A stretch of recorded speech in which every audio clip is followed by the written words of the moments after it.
শিলচরে কর্তব্যরত ট্রাফিক পুলিশের উপর হামলার অভিযোগে গ্রেফতার করা হয়েছে এক অটো চালককে।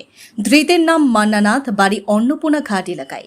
জানা গেছে, অন্নপূর্ণা ব্রিজের সামনে ট্রাফিক সিগন্যাল অমান্য করে যাওয়ার সময় পুলিশ অটোটি আটক করলে চালক উত্তেজিত হয়ে পড়েন এবং কর্তব্যরত পুলিশ কর্মীর উপর হামলা চালান। পরে স্থানীয় পথচারীরা এগিয়ে এসে পুলিশ কর্মীকে রক্ষা করেন। খবর পেয়ে শিলচর সদর থানার পুলিশ ঘটনাস্থলে পৌঁছে অভিযুক্তকে গ্রেফতার করে এবং অটোটি জব্দ করে। এই ঘটনায় শিলচর জুড়ে চাঞ্চল্যের সৃষ্টি হয়েছে।